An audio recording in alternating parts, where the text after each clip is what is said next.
India क्यों गजा बनाना चाहता है बांग्लादेश को, ये जो एक ख्याल या सोच आया है, ये सोचें कि ये क्या माइंडसेट है, किस तरह के जराइम पेशा लोग हैं ये। भारत का बांग्लादेश में जो मामला चल रहे हैं वो कौन लोग हैं ये जो गजा बना देना चाहते हैं बांग्लादेश को, गोया गजा बनाने पर ये हमको ये एक्शन लेना चाहिए था, हमने इतना वेट करना ही नहीं चाहिए था। पर now this chicken next that people have started talking about, it's time. Narendra Modi जिस किस्म की एग्रेसिव फॉरेन पॉलिसी चला रहा, वहाँ एक सेंटिमेंट है कि India has to show it's a great power. हमने कोई सर्जिकल स्ट्राइक अभी करी नहीं है, उसकी तैयारी चल रही है, बस एक कागज के ऊपर साइन किया है और बांग्लादेश की पूरी इकोनॉमी की सांसें हमने अटका के रख दी हैं। भारत की जो 2 कोर फौज है वो इस टाइम के ऊपर वो वहां मौजूद है और उसके अंदर उनकी 3 कोर, उनकी 2। इस किस्म की जो हादसे हैं ये होंगे। और क्या हम इसको समहाउ 1971 मोमेंट्स इन रिवर्स के तनाजुर में देख सकते हैं, जहां पाकिस्तान और 2 कोर और उनकी जो मेरे ख्याल में 33 कोर है वो इस टाइम पे वहां डिप्लॉय कर रहे हैं और वो ये एस्केलेशन करना चाहते हैं। इंडिया की पूरी कोशिश है कि डिरेल किया जाए, डिस्टेबलाइज किया जाए बांग्लादेश को। और आज जो हम देख रहे हैं ये रिपरकशंस है पुराने, वो कहते हैं what goes around comes around. जो पहलों ने, जो आपने किया वो आज आपके सामने आ रही है। Next year is going to be a difficult year for this reason. India ने अपनी फौजें जो हैं वो रवाना कर दी हैं, उनके जो बटालियन है ये वही बटालियन है और ये वही एग्जैक्ट लोकेशन है जहां पर 1971 की जंग लड़ी थी इंडिया की फौज ने। यूनुस को भूल गया कि बांग्लादेश के ऊपर भारत निर्भर नहीं, जबकि बांग्लादेश जो है वो भारत के ऊपर निर्भर है। इंडिया बांग्लादेश की टेरिटरी जो है उसको कट करके अपना हिस्सा बनाएगा। 7 सिस्टर्स की आप बात करें, वो जो क्योंकि जब से यहाँ से लगाना कि हम 7 सिस्टर्स के अंदर इस वक्त जो सूरत हाल बन चुकी है वो इंतहाई कशीदा है, हालात बेकाबू हो चुके हैं और वहाँ का जो एक अबूरी सेटअप है उसके हाथ से भी हालात जो है। अरुणाचल के ट्राइबल्स इकट्ठे हो गए हैं, क्या बोल रहे हैं, हमारे यहाँ आए तो जलाकर राख कर देंगे और हिंदुओं को हाथ लगाया बांग्लादेश में तो काट कर फेंक देंगे। मैडम, रशियन एम्बेसडर बांग्लादेश में है, उन्होंने कहा है दे आर थिंकिंग कि बांग्लादेश को ऊपर से भी कट करना है, नीचे से भी कट करना है, इनको सबक सिखाएं। तो काउंट भारत को इस पूरी गतिविधि की भनक पहले से थी और इसी वजह से पहले ही साफ शब्दों में चेतावनी दी जा चुकी थी कि अगर चिकन नेक को छूने की भी कोशिश की गई तो जवाब बेहद घातक होगा। अब वही हुआ। इस एक्शन के बाद हालात ऐसे बन चुके हैं कि बांग्लादेश की सेना बैकफुट पर नजर आ रही है। खबरें आ रही हैं कि कई सैन्य कैंप खाली कर दिए गए हैं, कई पोस्ट से सैनिक पीछे हट चुके हैं और बड़ी संख्या में सैनिकों ने सरेंडर कर दिया है। जो तस्वीरें और अपडेट सामने आ रही हैं वे ये साफ इशारा कर रही हैं कि यह हमला सिर्फ प्रतीकात्मक नहीं था, बल्कि पूरी तैयारी और रणनीति के साथ अंजाम दिया गया ऑपरेशन था। सबसे चौंकाने वाली बात यह है कि इस ऑपरेशन में भारत ने बड़ी संख्या में टैंकों का इस्तेमाल किया। बताया जा रहा है कि करीब 250 से ज्यादा टैंक बॉर्डर के पास सक्रिय किए गए और कई जगहों पर सीमा को पूरी तरह सील कर दिया गया। इसका सीधा मतलब यह है कि भारत ने यह तय कर लिया था कि इस बार कोई अधूरा संदेश नहीं जाना चाहिए। इस एक्शन के बाद बांग्लादेश के अंदर अफरा तफरी मच चुकी है। राजधानी में आपात बैठकें चल रही हैं। सेना, प्रशासन और सरकार के बीच तालमेल बैठाने की कोशिश की जा रही है। हालात इतने बिगड़ चुके हैं कि सत्ता के शीर्ष स्तर पर भी चिंता साफ देखी जा सकती है। जिस तरह से यह मिलिट्री बेस ध्वस्त किया गया है उससे बांग्लादेश की पूरी सैन्य योजना को बड़ा झटका लगा है। जानकारी के मुताबिक यह मिलिट्री बेस कोई छोटा ठिकाना नहीं था, यह सैकड़ों एकड़ में फैला हुआ एक बड़ा सैन्य परिसर था जहां टैंक, आर्टिलरी, गोला बारूद और आधुनिक हथियारों की भारी मौजूदगी थी। यही नहीं, हाल के महीनों में यहां गतिविधियां और भी तेज हुई थीं। भारत की खुफिया एजेंसियां लगातार इस पर नजर रखे हुए थीं और हर मूवमेंट को रिकॉर्ड किया जा रहा था। बताया जा रहा है कि इस बेस की लोकेशन रणनीतिक रूप से बेहद संवेदनशील थी। यह चिकन नेक से काफी नजदीक था और यहां से भारत के लिए खतरा पैदा किया जा सकता था। इसी वजह से भारत ने इसे रेड लाइन मानते हुए सीधे निशाना बनाया। इस कार्रवाई के साथ ही उन सभी चेक पोस्ट को भी ध्वस्त कर दिया गया जो इसी बेस से सप्लाई और निर्देश प्राप्त कर रहे थे। अब सवाल उठता है कि भारत ने इतना बड़ा कदम आखिर क्यों उठाया? इसका जवाब साफ है। बीते समय में लगातार उकसावे, चेतावनियों की अनदेखी और सीमावर्ती इलाकों में बढ़ती गतिविधियों ने भारत को यह संकेत दे दिया था कि अगर अभी सख्त कदम नहीं उठाया गया तो हालात और बिगड़ सकते हैं। यही वजह है कि भारत ने अब डिफेंस से निकलकर स्ट्रांग ऑफेंस की नीति अपनाई।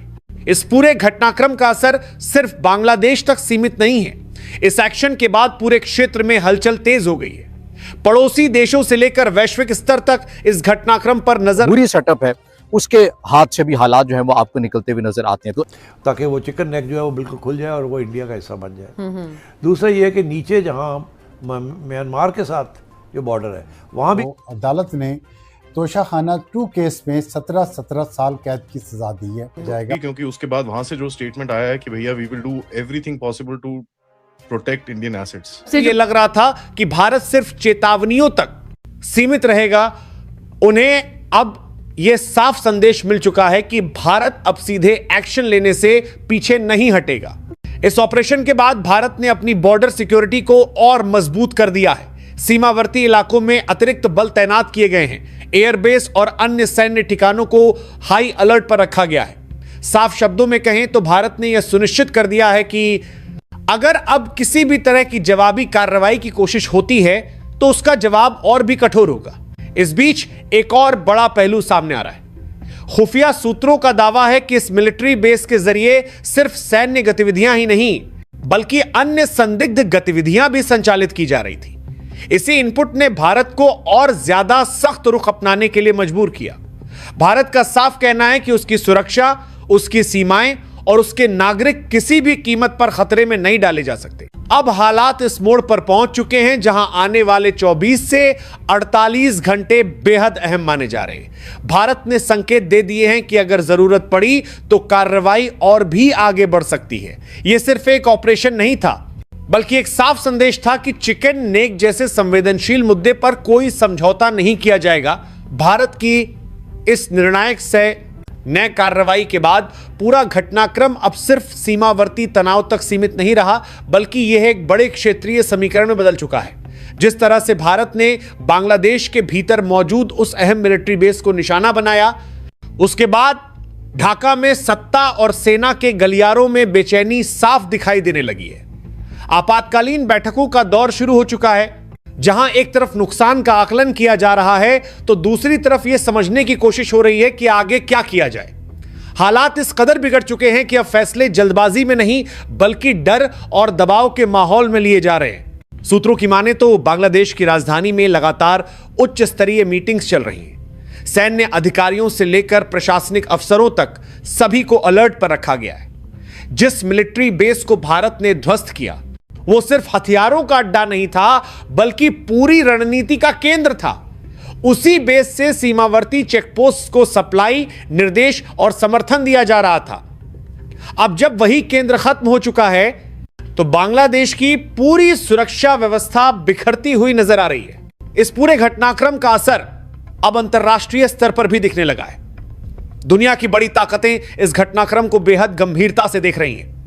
अब तक जो देश बांग्लादेश को एक स्थिर और नियंत्रित क्षेत्र मानते थे उनके सामने एक अलग ही तस्वीर उभर कर आ रही है। जिस तरह से भारत ने अपने इरादे साफ किए हैं उससे यह संदेश चला गया है कि अब भारत केवल कूटनीतिक बयानबाजी तक सीमित नहीं रहेगा। सबसे दिलचस्प मोड़ तब आया जब इस पूरे मामले में पाकिस्तान की बेचैनी भी खुलकर सामने आने लगी। भारत की कार्रवाई के बाद पाकिस्तान के भीतर बयानबाजी तेज हो गई है। वहां से आने वाले बयानों में साफ झलक रहा है कि भारत के इस कदम ने सिर्फ बांग्लादेश ही नहीं बल्कि इन उसके समर्थकों को भी हिलाकर रख दिया है। वजह साफ है, यह कार्रवाई सिर्फ एक देश के खिलाफ नहीं थी बल्कि उन तमाम योजनाओं के खिलाफ थी जो लंबे समय से पर्दे के पीछे चल रही थी। इसी बीच चीन को लेकर भी चर्चाएं तेज हो गई हैं। जिस मिलिट्री बेस को निशाना बनाया गया उसके निर्माण और विस्तार को लेकर पहले से ही कई तरह की बातें सामने आती रही थी। हाल के महीनों में वहां बढ़ी गतिविधियों ने भारत की चिंता और बढ़ा दी थी। भारत की खुफिया एजेंसियों को लगातार ऐसे संकेत मिल रहे थे कि यह ठिकाना सिर्फ स्थानीय जरूरतों के लिए नहीं बल्कि बड़े रणनीतिक मकसद के तहत तैयार किया जा रहा है। यही वजह है कि भारत ने समय रहते इसे खत्म करना जरूरी समझा। अब बात आती है भारत की रणनीति की। यह कोई अचानक लिया गया फैसला नहीं था। बीते कई दिनों से सीमावर्ती इलाकों में सैन्य गतिविधियां बढ़ाई जा रही थीं। एयरबेस को सक्रिय किया गया, विशेष बलों को तैयार रखा गया और हर संभावित परिदृश्य पर अभ्यास किया गया। भारत ने यह सुनिश्चित किया कि अगर कार्रवाई होती है तो वह पूरी तैयारी और स्पष्ट लक्ष्य के साथ हो। यही कारण है कि यह ऑपरेशन इतने कम समय में निर्णायक साबित हुआ। इस कार्रवाई के बाद सीमाओं पर चौकसी और बढ़ा दी गई है। हर उस इलाके पर खास नजर रखी जा रही है जहां से किसी भी तरह की जवाबी कार्रवाई की आशंका हो सकती है। भारतीय सुरक्षा बलों को साफ निर्देश दिए गए हैं कि किसी भी उकसावे का जवाब तुरंत और मजबूती से दिया जाए। यह संदेश अब साफ हो चुका है कि भारत की सहनशीलता को कमजोरी समझने की भूल भारी पड़ सकती है। इस बीच एक और अहम पहलू सामने आया है जिसने इस पूरे मामले को और संवेदनशील बना दिया है। बांग्लादेश में अल्पसंख्यकों को लेकर जो हालात बने हुए हैं वे अब अंतर्राष्ट्रीय चर्चा का विषय बन चुके हैं। कई वैश्विक मंचों पर इस मुद्दे को लेकर सवाल उठाए जा रहे हैं। भारत लंबे समय से इस मसले पर चिंता जताता रहा है, लेकिन अब हालात ऐसे बन चुके हैं कि दुनिया भी इस पर नजरें टिकाए बैठी है। सूत्रों का कहना है कि भारत ने इस मुद्दे को सिर्फ बयान तक सीमित नहीं रखा, बल्कि जमीनी हकीकत के आधार पर अपनी रणनीति तय की है।